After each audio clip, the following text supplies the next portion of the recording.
Good evening and welcome to the final showdown. There are just 10 days to go before Australia chooses its next leader. This is your chance to witness what might well be the most crucial 1 hour in the political lives of these contenders. It's the final time for you to see the candidates for the Prime Ministership face to face. The final time you'll see them in the same room together until Australia votes and decides which one will lead us into the future. Tonight, the questions you want answered. Gentlemen, we know you're not friends, but can we be friendly tonight? Can we agree that we want to hear your policy and we want you to engage, but not disrupt each other? Can we get an agreement? Thank you very much. Terrific. This is how the debate will work. Each leader will make a 2-minute opening address. They'll see a timer on their camera and you'll see a clock for the final 30 seconds. We won't cut the mics, but the timings are there for each leader to get a fair chance to get their points across. The same thing when we ask our key questions. 2 will come from the West Australian political editor, Lani Scarr. While every seat counts, 6 in WA could decide who wins. But there are marginal seats across the country and we have selected 25 undecided voters watching on live in every state of Australia and the Northern Territory. They'll deliver their verdict after this decisive debate. To keep track of the leaders' pitches and promises live online, head to 7news.com.au and thewest.com.au. A coin toss was held a short time ago. Anthony Albanese won and chose to go second. So, let's begin the opening statements. Scott Morrison, the floor is yours. Well, thank you, Mark, and good evening, everyone, and thank you very much for joining us this evening. As we all know, the last few years have been very tough for Australians, and I've never been more proud of my fellow Australians. As a government, we've sought to back in Australians every step of the way through the most difficult time we've seen since the Second World War. Of course, we haven't got everything right, but we've stood there with Australians, and right now, Australia is one of the most successful economies to come out of this pandemic amongst the advanced economies of the world. We know that a strong economy, we've learned again, is just so important to everything that we hope to achieve as a nation. And it will be into the future with the challenges and the uncertainties we face.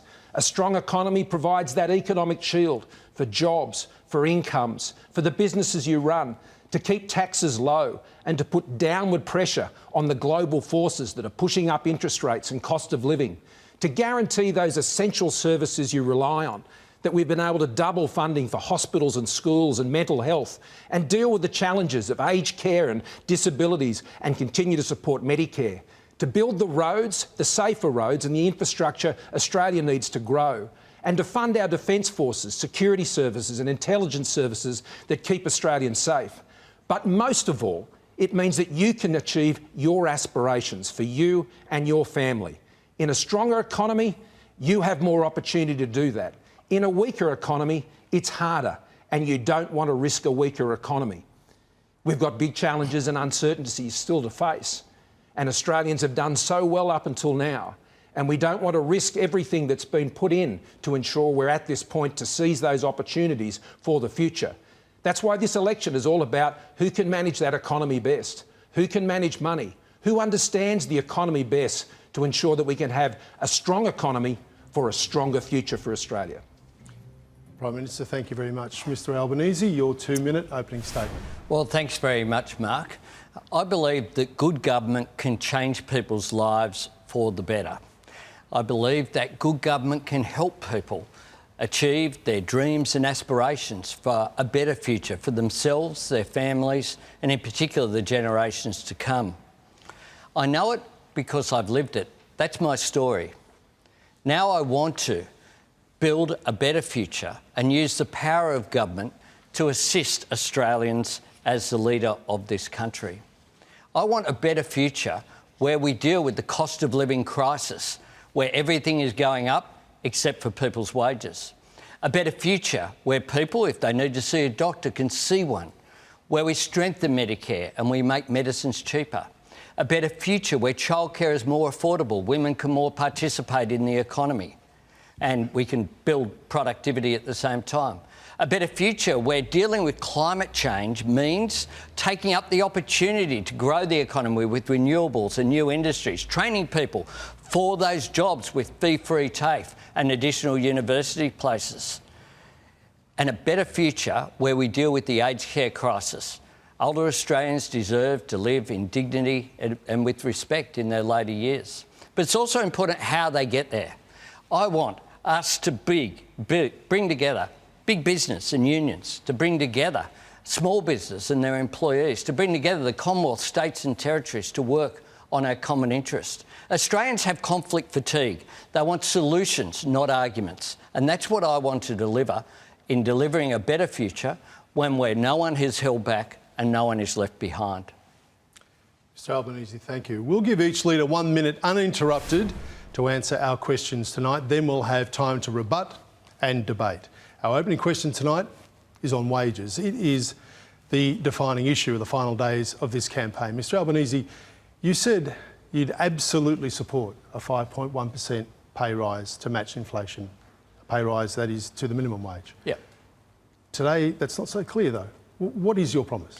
It is very clear. Well, the Fair Work Commission set wages, but the idea that $1, Scott just spoke about the strength of the economy that he says is there. The idea that those heroes of the pandemic, those low-wage workers, people on the minimum wage, are cleaners. They're people working in the care sector. They're people who work in retail. They're people who help get us through the pandemic. They deserve more than our thanks. They don't deserve a real wage cut. Now, the Fair Work Commission makes a decision independent of government. But what I've said is if they made a decision that there shouldn't be a real wage cut, would I welcome it? Absolutely. Because people are doing it really tough out there. The cost of everything is going up, the cost of food and vegetables and meat, the essentials in life. The idea that after everything we've been through in the pandemic, minimum wage workers would get a real wage cut is something that I don't support. All right. Mr Morrison, you say a pay rise matching inflation will cripple the economy? Now, what I say is I support wages obviously going up and welcome the fact that Reserve Bank Governor is saying that those wages are now going up. And the minimum wage, well, it's increased by 7% in real terms over the course of our government. In fact, in 7 of the last 8 years, the minimum wage increase has been higher than inflation. Under the previous Labor government, 3 out of the 6 years they were in government, real wages actually fell for minimum wage earners. And it's not just the minimum wage which is affected by the wage decision of the Fair Work Australia. It's about 2% who are on the minimum wage, but another 23% of the Australian workforce is impacted by that decision through some 120 awards. And you know, small business, in the submission that the government made to the Fair Work Commission, we don't tell them what to do, but we inform them about what's going on in the economy. And small businesses are doing it incredibly tough. They're the ones who employ people. And we want to ensure that they can keep employing people. And by having a sensible approach to wages policy, they can employ people and pay them better wages. All right, Mr Albanese, you said you would welcome a pay rise in line with inflation if that's what the Fair Work Commission decided. What would you advocate for, though? We're advocating publicly that people not get left behind. That's what we've been doing. Is there a number, though? Is it inflation? No. Is it No. underlying inflation plus productivity? No. What is it? What we have said throughout this campaign is that we don't want people to be left behind, that people are doing it tough, and that those people who are on minimum wages, if the increase is less than the inflation rate, then what that means is they'll be getting a real wage cut. Mm-hmm.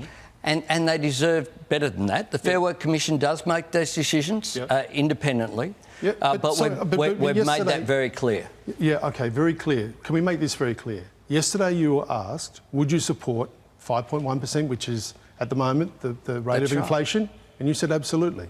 That's right, and if the Fair Work Commission makes that decision, we would absolutely welcome it, because real workers out there are doing it tough, and those people on the minimum wage, it's not like they're making decisions based upon what holiday they'll have. What they're making decisions on is whether they'll buy a steak or just have to stick to mincemeat for their families. There are real pressures out there on people, and we need to recognise that people have gone backwards. Real wages went backwards in the last 12 months. But for people on the minimum wage, they're doing it really tough right now. Mr Morrison, what sort of pay rise do workers deserve?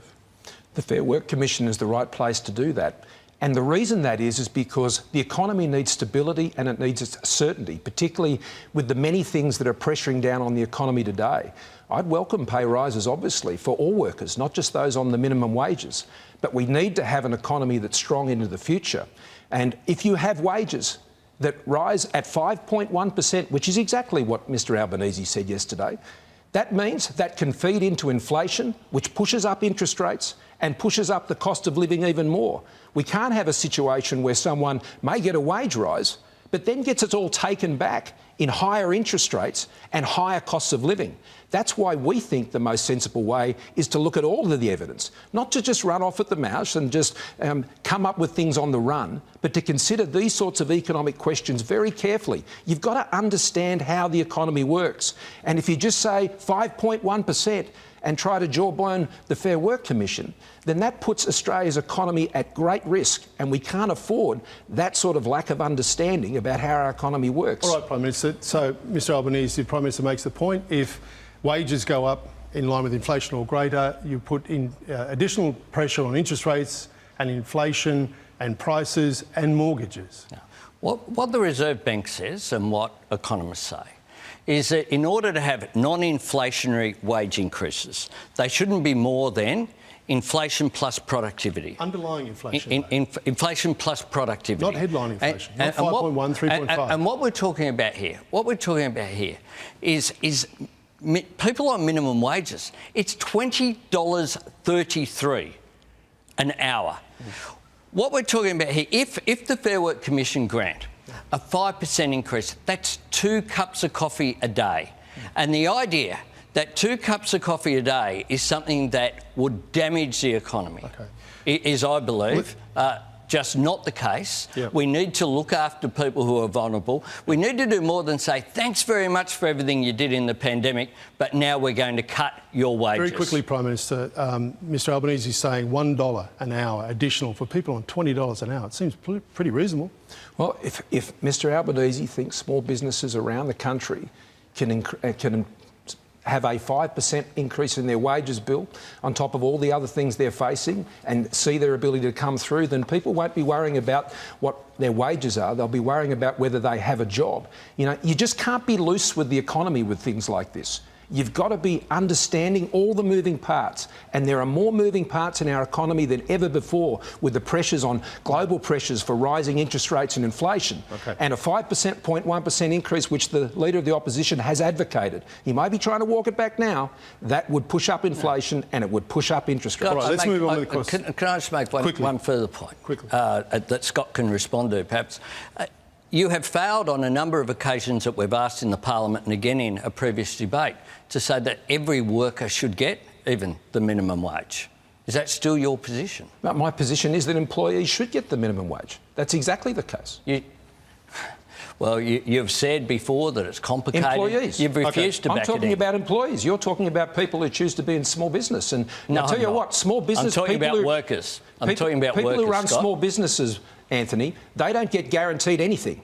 They risk their businesses and their own incomes in their houses every single day, and they need the support to help employ Australians. All right, let's get back to some structure, gentlemen. The cost of living has meant the great Australian dream is becoming more out of reach, and it just got a lot harder with interest rates on the rise. Who or what is responsible, and can either of you guarantee your economic plan will bring rates back under control, Mr Morrison? Well, the best way to keep downward pressure on rising interest rates, and we know that interest rates have risen 25 basis points. Now, they've gone up 125 basis points in New Zealand. They've gone up 75 in the UK, 90 in the UK, 75 in the United States and Canada. And so we're seeing this all around the world, and Australia has been performing better. But to keep downward pressure on interest rates, you've got to keep downward pressure on inflation as well. And that's why being able to manage money means we've been able to secure our AAA credit rating, one of only 9 countries in the world to do so. And we've done that through the middle of a pandemic where the economic impacts have been 30 times worse than what occurred in the global financial crisis just over a decade ago, and we've got employment outcomes that are 50% better. That's what a good economic plan looks like. That's what good economic management looks like. And in a strong economy, you can be more confident about your ability. Now, we know that Australians through the pandemic have been taking good decisions. They've switched to fixed interest rates. They've got ahead of their mortgage. As a government, we've been showing the same responsibility. OK, Mr Albanese, how will you put downward pressure on interest rates? Well, the first thing to say is that Australia achieved the AAA credit rating under the government that I was a part of and a senior minister on, and we've kept it since, and that's a good thing. The way that you can grow the economy without putting upward pressure on inflation and interest rates, the key is productivity.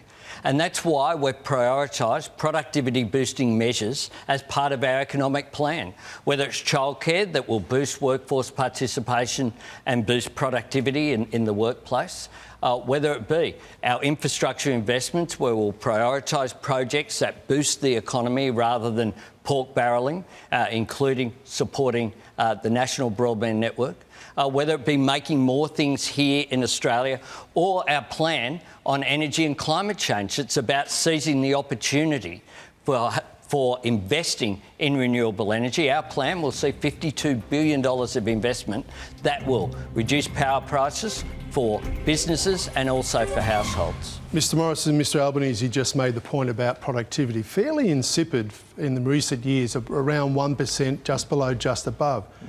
Why has it been so low, and what can you do to increase productivity in the next 3 years? The most important things we can do to boost productivity is invest in the skills of Australians. This year, about $7.8 billion has been invested in giving young Australians and people all throughout the workforce, giving them better skills to make sure they can make an even stronger contribution in their workplace. We've also invested almost $3.5 billion in our digital strategy, which is helping small businesses and businesses right across the economy be able to upgrade their businesses and do more online and make them part of the new economy into the future. We've also invested heavily in issues like cybersecurity, which will be critical to businesses into the future. Another important part of what we're doing has been investing in that infrastructure. Western Sydney Airport, under our government, is a reality. Under Labor, it was just a promise that never happened. Under our government, we're building that infrastructure, $120 billion worth, whether it's the Melbourne Airport Rail, the Western Sydney Airport here in Sydney, the Inland Rail, which is going to carry the freight that Australia needs to get things out of this country, into port and into those markets we're expanding. Mr Albanese, will that increase productivity? Well, what we're dealing with here is some comeback from the massive cuts that occurred in skills and in infrastructure under this government. We've seen infrastructure prioritised based upon colour-coded spreadsheets, not based upon productivity. We've seen Infrastructure Australia sidelined. We, of course, know that productivity went backwards in consecutive quarters before the pandemic, and at that time the government doubled the deficit before the pandemic. And we will, if we're successful in the election, inherit $1 trillion of debt. There's nothing productive about doubling the debt before the pandemic that occurred. We'll prioritise skills, infrastructure, good energy policy, good childcare policy and women's workforce participation in order to make sure we put that downward pressure on inflation and interest rates. OK, let's bring it back for our viewers. What they're hearing you say regularly is everything's going up except your wages. Families are cash poor, they're stretched on mortgages. What can you do to increase the cash position of families? Well, right now, we've had a $100 billion turnaround in the budget in the last 12 months. And we turned that budget round by the time we hit the pandemic. Mr Albanese talks about those years before the pandemic. It took us 6 years to clean up the fiscal mess from the previous government. We got the budget back into balance, and then we put in place the single biggest economic intervention in the form of JobKeeper, which I now can say saved more than 800,000 jobs. Now we're doing it again, because as Australia comes out of this pandemic, we didn't want them to get hit down by the rising costs of living caused by the war in Europe and the issues in China and the floods that we've seen pushing up fruit and vegetable prices. So we cut fuel tax in half, $250 to pensioners and others on fixed incomes from the government, and increased tax relief from the 1st of July, where families up to $126,000 a year will get an extra $420 that they'll keep of money they earn. But the tax cuts we've provided continue into the future, because they should keep more of what they earn, and we've always delivered lower taxes. All right, Prime Minister, thank you. You are smashing out those talking points. There's something. Mr Albanese, what are you going to do to ensure that families can make ends meet? That's the basic requirement. Well, the truth is that people are just doing it really tough out there. Our measures on childcare, for example, will make it... Take away the incentive. How crazy is it? In 2022, that some women, if they want to work a fourth or a fifth day, it costs their family money. Everyone knows out there that when your youngest child goes into kindergarten, all of a sudden families are better off. That makes no sense. That makes no sense. It's a disincentive to work and to participate in the workforce that really penalises families for having children. We need to do much better. Our energy policy will reduce electricity prices by $275 for households by 2025. We'll have cheaper medicines, lowering the cost to $30. These are all practical steps that we will make. But as for the Prime Minister's position, the fact is the debt had doubled before the pandemic, and the other fact is he speaks about the one-off payments. Yes, they're happening. We supported them because we know people are struggling. And now during an election campaign, he says that giving the lowest paid workers $1 extra an hour is somehow disastrous. We've had that. And that contradiction between the two positions is, I think, really stark. Can I get a commitment from both of you? We've had that debate. Can I get a commitment from both of you that families won't have to pay to see sport on their televisions? Well, we've both got a review after the election, but Mark, no. I know we have been... A review? Yeah, That's not a commitment. We're both committed to a review, but Mark, can I... Committed to a review? Mark, can I come back to the point we're just making? It's important. And that is, Mr Albanese is making a lot of promises. He talks about childcare. That costs $63 billion over 10 years. We hear him talk about a lot of things he's going to do. It's not right. But what we haven't heard is how he's going to pay for them. During this election campaign, he has not submitted one policy for costing, not one. And all of these things sound good, but you've got to be able to pay for them, and the only way you can pay for them is with a strong economy. That's not right. Let's give you a chance to rebut that. Our childcare policy cost is $5.4 billion over the forward estimates, which is less than the $5.5 billion. Less than the $5.5 billion that you spent on submarines that just ended up with a torn-up contract. The waste that you have done. You don't support the submarine contract. This is the most... You don't either. You tore it up with the French. No, the one we're doing with the Americans or the British. We do support that, and you know that. Well... All right, doesn't sound like it. Mr Morrison, it's the French contract you tore up. Yes, it cost and we were right to do that. $5.5 billion and produced nothing. This is the most wasteful government in Australia's history. Waste and rorts is something that has characterised this government because it treats taxpayers' money like it's Liberal Party money. We will get on to that, but we've got to move on. Character. Our next question. Mr Morrison, you've called Mr Albanese the most dangerous Labor leader since Gough Whitlam, and that might be unkind to Gough Whitlam. Can you justify that, please? Well, we saw it yesterday, and we saw it again today. This is a Labor leader who comes from the far left of the party and has been very loose. He's a loose unit when it comes to the economy. He makes things up as he goes along. The policies he comes up with, he doesn't think through. He's got a housing policy where if you get a wage rise, you've got to sell your house. He's got a health policy that he hasn't been able to cost. He says it's costed, but it's uncosted. He's got an NDIS policy that he isn't able to explain.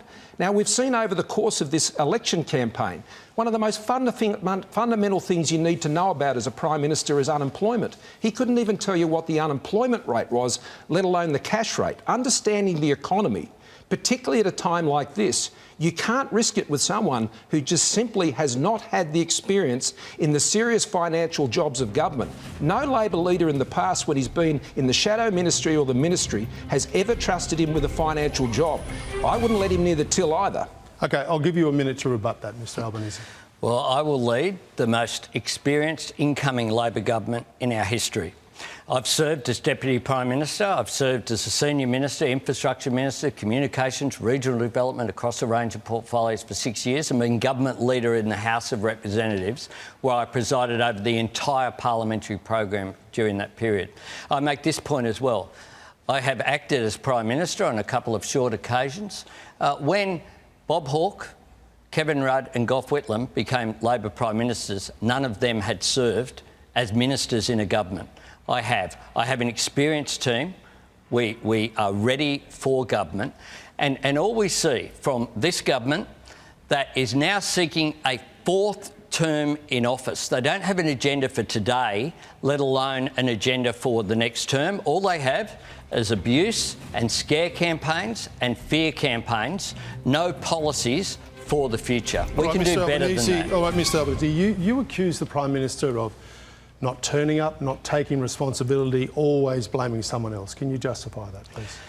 This Prime Minister has that as a characteristic. We saw it with the bushfires, where he rejected the idea that there was any connection with climate change of these events, where he didn't turn up, and when he did turn up, he turned up with an ad with a donate to Liberal Party button in the corner during that bushfire crisis. We saw similarly with the floods, a failure to act early enough and then partisan decisions based upon where support would go. We saw it, importantly, with the failure to order vaccines early enough. Just like he said it wasn't, he didn't hold a hose in the bushfires, in the pandemic. He said that it wasn't a race to get vaccines. It was. It was a critical race for Australia, and as a result, the health and economic impacts were worse. And the same thing happened with the ordering of rapid antigen tests that simply weren't available. And whenever this Prime Minister is confronted with any challenges, he blames the states, blames someone else consistently. OK, that's a minute. And so, Prime Minister, I'll give you a minute to rebut those allegations. Well, for the past 3 years, Mr Albanese's been an armchair critic. He's like that person on Monday morning who always says what should have happened on the weekend, and you know what? You never let that person run the team. He's always wise in hindsight. He's always got criticisms to make, and that's been his job for the last 3 years. So why is it we're 10 days out and we still don't know what his economic plan is? We still don't know how he would run the economy. He still didn't know 3 weeks ago what the unemployment rate was, let alone what the cash rate was. And so what we're dealing with here is a leader of the Labor Party who's great on criticism, he's great at pointing at problems, but he doesn't have solutions for them, and even more importantly, he doesn't know how to pay for them. Because in government, you've got to know how to do this stuff. In government, you've got to know how the economy works. You've got to have the strength to make those decisions, and yeah, you don't get them all right. And I don't say that I ever have got them all right, but what I can say is we've come out of this pandemic with 400,000 more people in work than we had before the pandemic, one of the lowest death rates in the world and one of the highest vaccination rates in the world, and we achieved that offer of vaccines within about 2 weeks of our immediate target. All right, Prime Minister. OK, that's your minute. Mr Morrison, you've said if Mr Albanese is elected, the boat people will come again. The boats will come again. Justify that. In August of 2008, the Rudd government abolished temporary protection visas. That was one of the key planks of the border protection regime that the Howard government had in place. That was the mark at which the boats started. Now, we all know what happened after that. 800 boats, 1,200 people dead, 50,000 people turning up, causing chaos. Now, we've fixed that with 3 clear policies. Turn the boats back where it's safe to do so, offshore processing and temporary protection visas. Mr Albanese has said that if he's elected, he will abolish temporary protection visas. That means permanent visas for people who have come on a boat. They have learnt nothing in the last decade. I know how to keep them stopped because I know how to stop them. I know what the policy is because I designed it and I made sure it worked. Mr Albanese wants to weaken it. OK, Mr Morrison. So, Mr Albanese? The key to keeping our borders strong are the elements of the plan that would turn back boats, which we support, offshore processing, which we support, and settlement in third countries, which we support. Anyone who comes by boat will not get any visa here in Australia. They won't be allowed to settle here in Australia. We had the same position on all of those issues. What this government did say consistently just before the election was that if people were removed from the hotels that they were in Melbourne, then that would lead to chaos and the borders all being reopened again. They said if we did the deal with New Zealand that's been on the table for such a long period of time, then that would have the same result. The truth is that they changed their position just before the election on those issues. The truth is that where we see a good idea, we will support it. And that stands in stark contrast with this government and its approach. The previous answer where Scott spoke about the JobKeeper program, we were arguing for wage subsidies and the Prime Minister said that it was a dangerous idea at that point in time. OK, we're not going back there. Prime Minister, the difference in the policies, as I see between you two gentlemen, is that the Labor Party wants to get rid of temporary protection visas. What effect will that have? If you change the visa status of those who have come to Australia by boat, and there are many here right now, that sends a clear message. I know that because I had to experience dealing with that problem. When Mr Albanese, for the brief time he was on the National Security Committee, was there, they said they would not turn boats back. And they attacked the government. They attacked me. They said we shouldn't do it. And all I can say to Australians is this: do you trust the people who have always believed in it, or do you trust someone who was for it and against it, for it and against it? Mr Albanese has been a complete weather vane on border protection. He was vehemently opposed to it. He said he couldn't ask someone to do something that he couldn't do himself. And so I just don't believe he's got the stomach for it if he would have become Prime Minister. You know what we need in this country, Mark? We need leadership that is prepared to accept a good idea and accept something that is working when it clearly is. And the truth is that boat turnbacks have worked. I've said we support it. We clearly are sending that message. None of those policies will change under a Labor government. Mark, can I make one more point on that? Sure. Because when you do this, and Mr Albanese wouldn't know this because he hasn't done it, he doesn't know all the circumstances you're faced with when you're implementing this policy. And so he can't speak with any great knowledge about what he'd be confronted with, or the many members of his National Security Committee. Tanya Plibersek could be on there, any number of others. What I know is my team know how to do it, have done it, we know what to expect, and we know how to deal with it. All right, I'll give it to Mr Albanese. I'll make this one observation, though, Prime Minister. No one knows how to do something before they get in the position of how to do it, correct? Well, you didn't have any responsibility for immigration before you got into the role, Mr Albanese. Well, that's just an argument for no change, which is consistent with what this election is about. Consistent with the government that is saying, just give us 3 more years of the same. 3 more years of the same cost of living pressures. 3 more years of not acting on climate change. 3 more years of the same viewing of everything through a political frame rather than through the national interest frame. I believe Australia can do better. I believe we must do better. Yeah. OK. Another question. Almost 30% of voters say they'll support independents or minor parties in this election, a record high. What have you done to drive voters away from the major parties, Mr Albanese? There's a great deal of disillusionment out there with the major parties. One of the things that occurred was the revolving door of leadership had an impact on both sides and led to disillusionment. But also the level of corrupt practices that we've seen in recent times has led to that as well.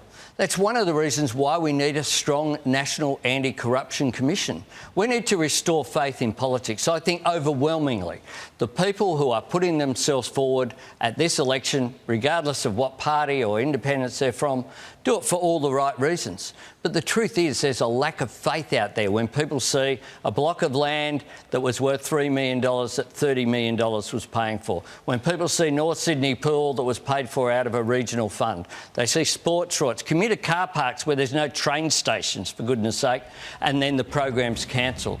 We need to do better than that. We need to restore faith in politics. All right, we will get to those issues too. So, Prime Minister, the independents are threatening your members in several seats, including your Treasurer.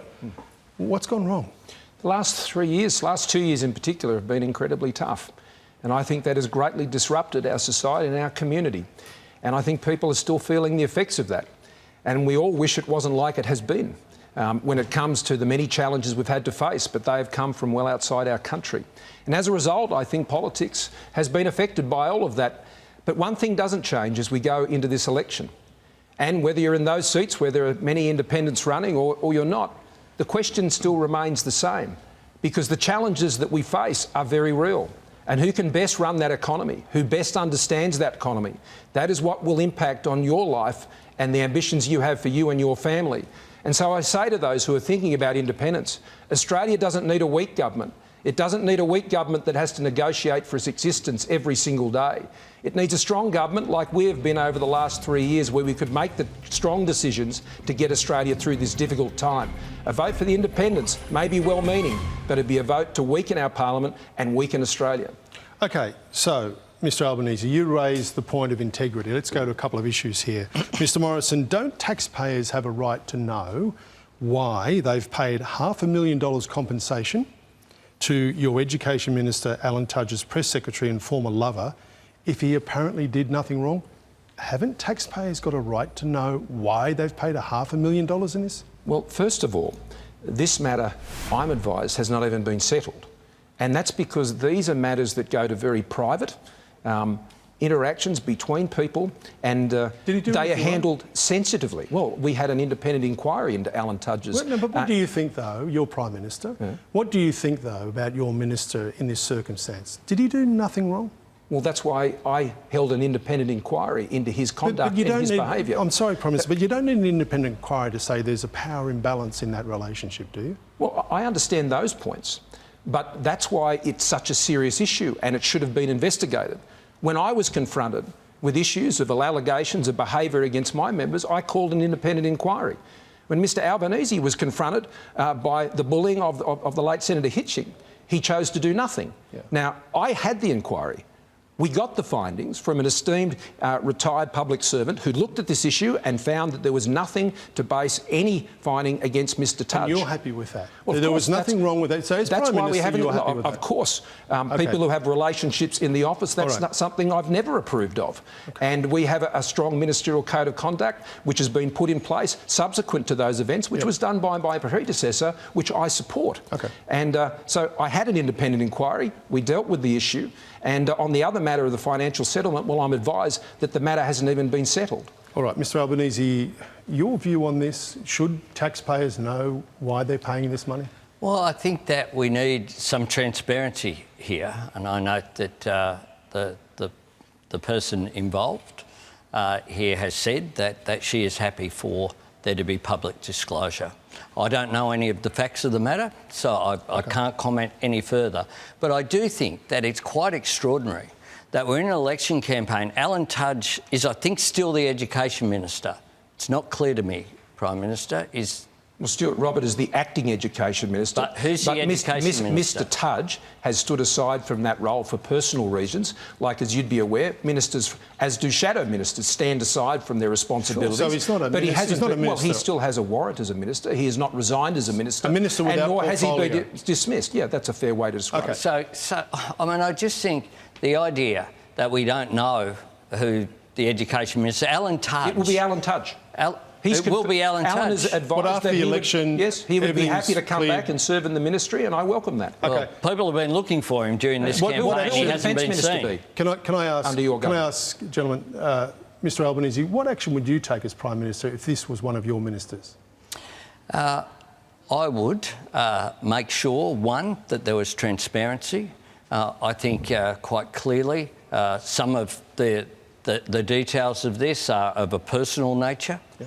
I think that is, we need to separate personal behaviour from political behaviour, but we also need to recognise inappropriate behaviour as well. I do think that there are better guidelines have been put in place. That's a very good point. Do you then recognise wrong behaviour in your own party? Now, let's go to the case of Senator Kimberley Kitching. Yeah. You've said that there are processes there within the Labor Party to deal with these matters. Yes. If a member of your caucus were to now register a formal complaint about the treatment of the former Senator Kimberley Kitching, would you investigate? Well, that would be dealt with through the independent processes. Would that spark an investigation through those processes? Yes, it would. So Yes, one member complains, there would be an investigation. Yes, it would. That's the structure that we have in place. That's the structure that was established in 2018 by Bill Shorten and then strengthened with the involvement of the entire caucus, led by Sharon Clayton, the chair of our caucus, and which people participated in. And so we can assume no one has done that Correct. at this point. Mr Morrison? Well, I find it amazing. In my case, there was a press conference held by Ms Miller.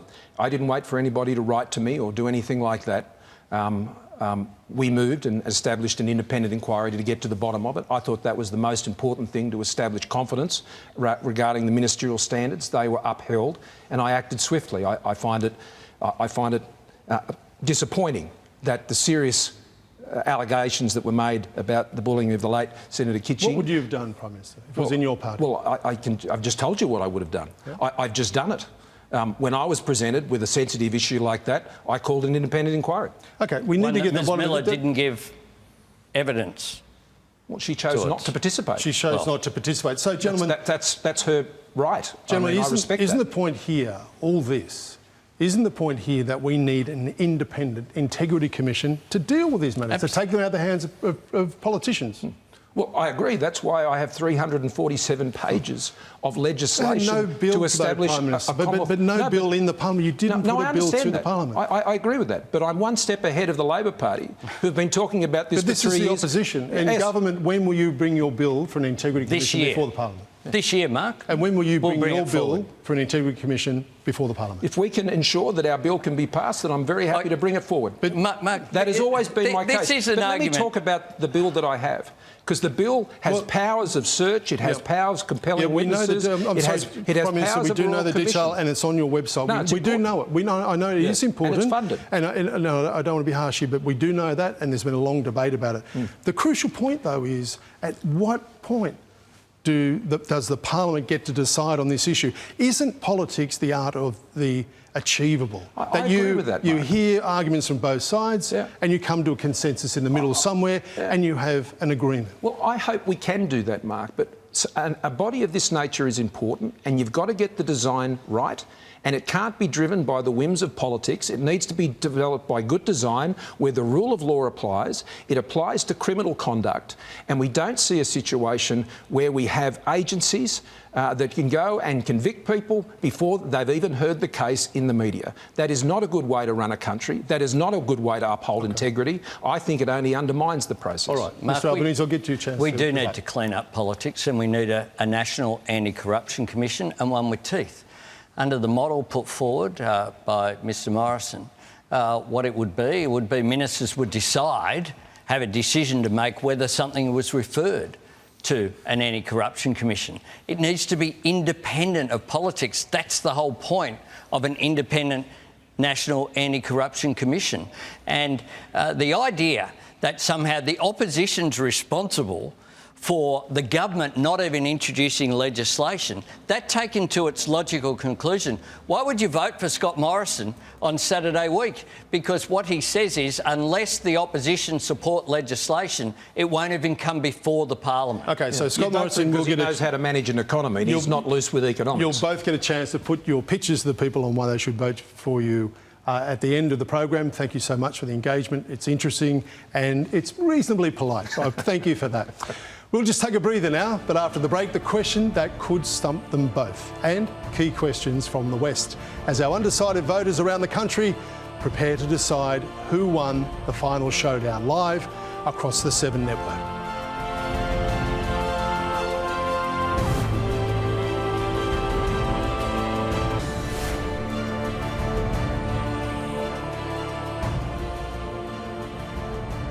Welcome back to the final showdown.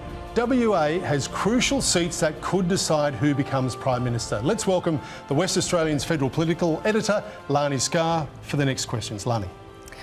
Elections are about the future.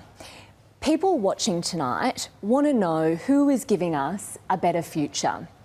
Right now, children face incredible levels of debt that the government won't pay off for decades to come. WA is the only state that's posted a surplus over the past year, driven by mining, mostly through the pandemic. To pay off debt, will you both categorically rule out a carbon or mining tax to reduce that debt burden? Prime Minister. Never have, never will have a mining or a carbon tax. Under our government, our taxes will always be lower because right now, if you're earning $90,000 at home there today, you are paying $50 a week less in tax every single week because of the tax cuts we've already legislated and delivered. And there's more to follow in the next term, where between $45,000 and $200,000, you will pay no more than 30 cents in the dollar. We are the party of lower taxes. We've always delivered lower taxes. And one of the reasons WA was able to achieve that surplus was the GST deal, that we're able to ensure that WA got their fair share of the GST. As Treasurer and as Prime Minister, I fought for it, I delivered it, and Western Australia has got the benefit of that, their fair share, because it was in the national interest. Mr Albanese? The answer to your questions is yes, we will certainly rule them out and have done so. But when it talks about Western Australia and the success of Western Australia, one of the things that I'll be doing is working with Mark McGowan. Scott Morrison, when he had a choice between Mark McGowan and Clive Palmer, he chose Clive Palmer. He went to court as part of with the Solicitor General, spent taxpayers' money backing up Clive Palmer's legal case to open up WA's borders. Now, WA has been successful under Mark McGowan because they've made tough decisions, which has helped to boost not just the WA economy, but our entire national economy. Mr Albanese, most economists do believe pricing carbon is the most effective way to reduce emissions. You are going to this election with a strong mandate on climate change. If you're saying no carbon tax or no price on carbon, how are you going to achieve net zero by 2050? Well, we've got a better system. What we have is we're using the Abbott government system that it created, the safeguard mechanism, but also what we have is a plan to fix transmission. What that's about is making sure that renewables can plug into the grid. At the moment, that's one of the weaknesses. That will stabilise the grid. We also have a plan for electric vehicles. At the last campaign, Scott Morrison said that electric vehicles would end the weekend. We want to encourage the take-up by reducing taxes on electric vehicles is what we will do. And Mr Morrison, you also want to achieve, you said you're going to achieve net zero by 2050. How are you going to do that, and why are most economists wrong if they say a price on carbon is the right way to go? We're investing $22 billion to develop the technology that Australia and in fact the world needs to address the challenge of climate change. Our plan is about technology, not taxes. It's about not mandates, but giving people choices about how to achieve this and to have reliable, affordable energy in our system to ensure that we can make the transition over a long period of time. Anthony talks about the safeguard mechanism, which he says he's borrowing from us. What he's doing is lowering the threshold, which means a carbon credit scheme which will put additional prices on mines, on oil, on gas, on petroleum, on transport and cement production. That's what he won't tell you. He also won't tell you by investing $20 billion in the transmission network, which adds another $50 billion from the private sector, that has to be recovered from you, the electricity consumer, and that will put up electricity prices by $560 a year. Prime Minister, you've called that a sneaky carbon tax, a carbon tax by stealth. Is that really the truth, though? Yeah, and it is. Mr Albanese, how do you respond to that? Well, Lani, there he goes again. He says that he supports net zero by 2050 and then comes up with all the reasons why nothing should happen. The truth is, this government have had 22 different energy policies and haven't landed one of them. And business is so far ahead of the government with its strategies. That's why our policy will end the climate wars. It's been supported by the Business Council of Australia, the Australian Industry Group, by the National Farmers Federation, the Australian Chamber of Commerce and Industry and the ACTU. We need to move on from this debate. Climate change is real and it's here now. We see it with the bushfires, we see it with the floods. We need to make sure that we actually harness the energy that business has for this change to make sure that we take advantage of the opportunities which are there. Australia can be a renewable energy superpower for the world if we seize this opportunity. Can I give you an example? Look, down in Gilmore, in the electorate of Gilmore, in Narra, Manildra, We have provided an $85 million loan through the Clean Energy Finance Corporation to ensure that they can transform how they do their production of their important ethanol production there, which supports so many jobs. That's how you do it. You invest in the businesses to make the change. You don't tax them more with a carbon credit scheme which taxes their operations. Mr Albanese, you were at Manildra the point is a couple of weeks ago. Scott, exactly. I visited Manildra a number of times, and I was there during this campaign. And the truth is, what they are doing is taking the opportunity that's there to lower their emissions because it lowers prices. Okay. That is what is driving the change through. That's why, for example, renewables are the cheapest form of new energy. That is a fact. And the new opportunities which are there, which are driving through. But Scott spoke about the Clean Energy Finance Corporation. That was created by the Labor government, of which I was a minister, and this government tried to abolish it. We kept it, and it's It's funding Manildra to reduce their emissions in a regional area which is saving jobs and enable them to produce into the future. OK, gentlemen, we get you disagree on that. Lani, let's move to the next question. We do have another very important question on women. Women are getting a stronger voice, particularly in this election campaign. Looking forward, they want certainty, security and equality, especially in the workplace. Free childcare happened during the pandemic. You've both spoken about it tonight. Why can't free childcare continue? Mr Albanese first. What we want to do is we have a plan for more affordable childcare where 96% of families will be better off and 4% will be the same. We've also said that what we will do is to have the Productivity Commission in our first term look towards whether you would move to a universal system of affordable childcare. What are the economic implications of that? Why do we do cheaper childcare? It's not welfare, it's economic reform. It will boost productivity, it will help business, it will also help women's retirement incomes, but that's just one element that we have. We also want to make gender pay equity an objective of the Fair Work Act. We want to make sure that we deliver on safe workplaces as well, which is why we'll adopt all 55 recommendations of the Jenkins Review into safety in the workplace, including the obligations on employers to do what they can to make every workplace safe. OK, that's your minute. Mr Morrison. Well, thank you. I mean, when you look at the results, this is an incredibly important issue. The gender pay gap has fallen from 17.4% under Labor to 13.8% where it is now, and it even went down to 13.4%. What does that mean? It means women today, because of the closing of the gender pay gap under our government, are $70 a week better off. There's 1.1 million more women in work since we came to government. Female participation in the workforce has been at record levels as a result of the strong economic policies that has been providing opportunities for women to get into the workforce. And we've been championing women's entrepreneurship. And we've been championing women in non-traditional trades and skills. So many more women taking up jobs in the Western Australian mining industry, but also up in Queensland. I've met them down at Snowy Hydro. I've met them in the manufacturing industries. I've met them taking up these jobs and getting them the skills.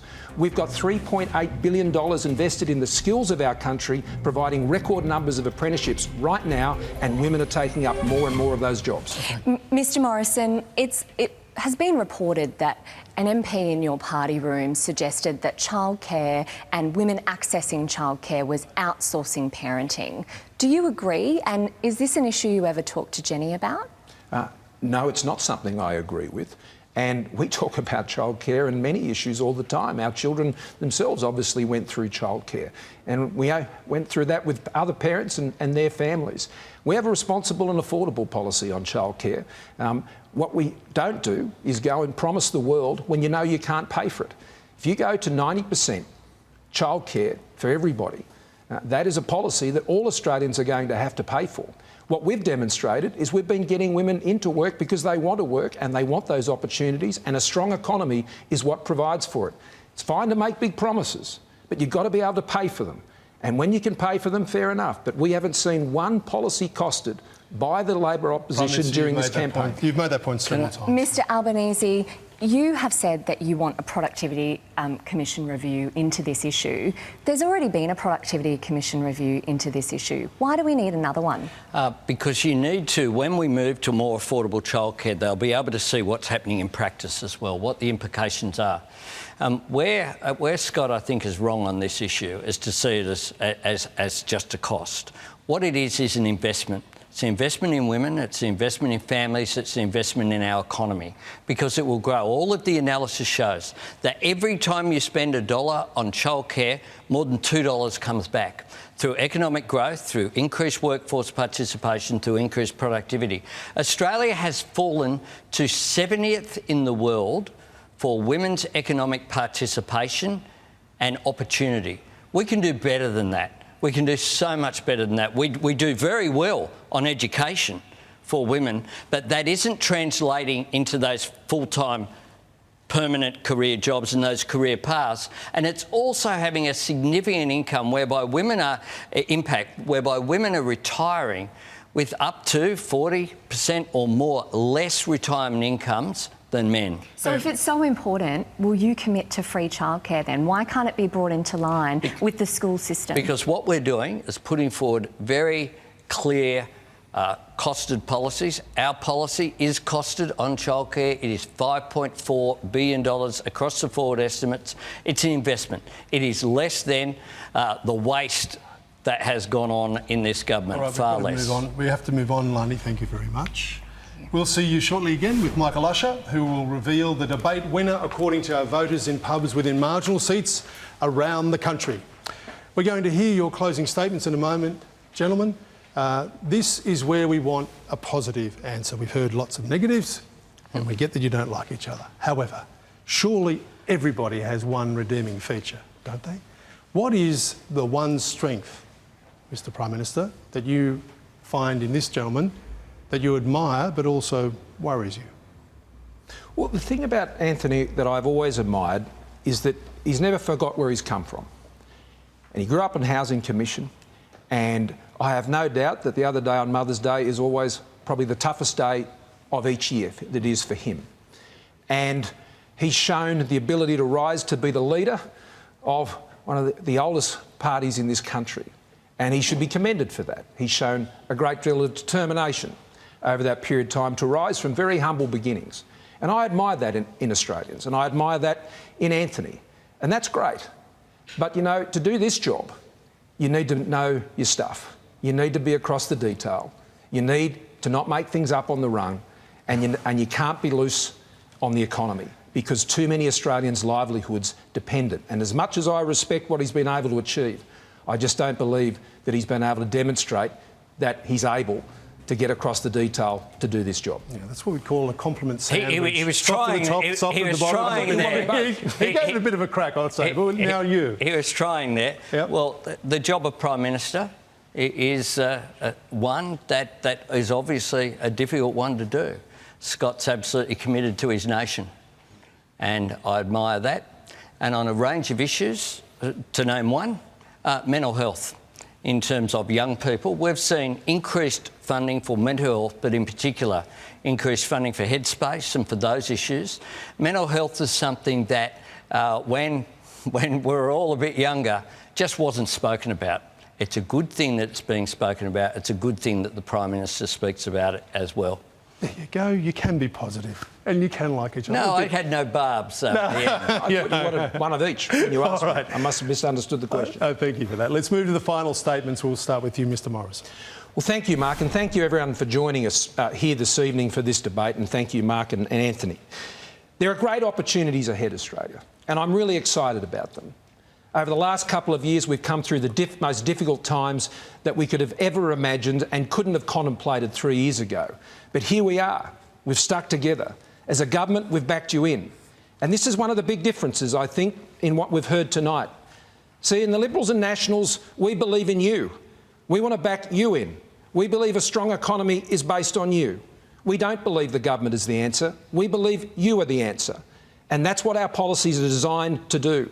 That's why we believe a strong economy is the best way to enable you to fulfil your aspirations for you and your family, to shield you against the pressures that are going to come in the years ahead on our economy, putting upward pressure on interest rates and the cost of living, to shield that job, to shield that income and that business and that retirement saving that you have.